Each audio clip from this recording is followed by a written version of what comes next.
ମାମୁନୁ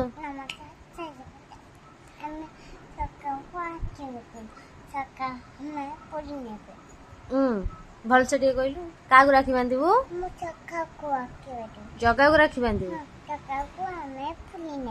ଜଗାଟାକୁ ମୁଁ ପୁରୀ ନବ। ତୁ ପୁରୀ ଯିବୁ? ତୁ ବା ଯାଇଥିଲୁ ଏବେ।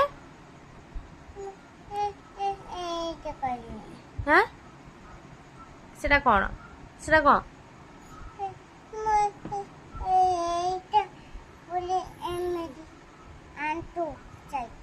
1 2 ଯାଇଥିଲୁ। 2 ଥର ଯାଇଛୁ। ଆଉ ଯିବୁ? ଜଗା ନବନି? ସବୁ ଯିବୁ।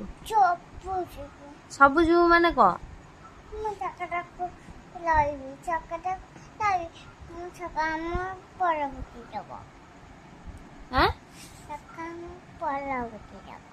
ଜୋର ପାଟିରେ କହୁନୁ। ପୁରୀ ନବ। ଆଉ କଣ କରିବ?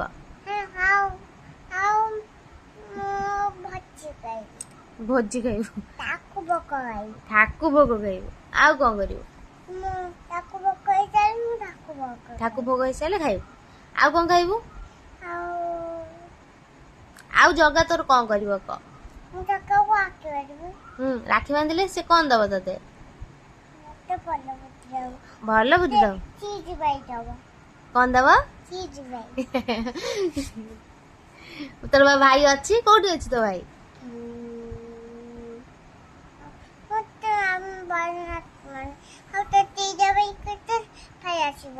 ଭାଇ ଆସିବ? ଭାଇ ମନା କରୁଛି ଆସିବନି। କଣ କରିବୁ? କାହାକୁ ଟାଣିକି ଆଣିବୁ? ହଉ ଟାଣିକି ଆଣିବା ହେଲା। ହଉ ଯିବା। ପଟାମୁଣ୍ଡେଇ ଯିବା ଟାଣିକି ଆଣିବା। ହଉ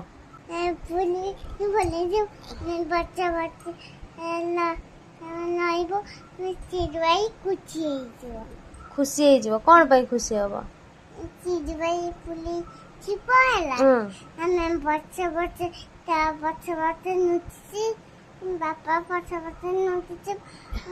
ମାନେ ସେ କହୁଛି କି ତାକୁ ତା ଭାଇ କି ଟାଣି ଆଣିବ ନା କଣ?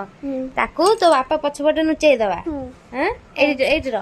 ବାପା ପଛପଟେ ନୁଚେଇ ଦେଲେ ତାକୁ ଆମେ ପୁରୀ ନେଇଯିବା। ତାପରେ ସେ ଖୁସି ହେଇଯିବ। ପୁରୀ ଗଲେ ସେ ଖୁସି ହେଇଯିବ। ହେଲା ଆଉ ଡାକିଆ ନେଇ ଆସିବା।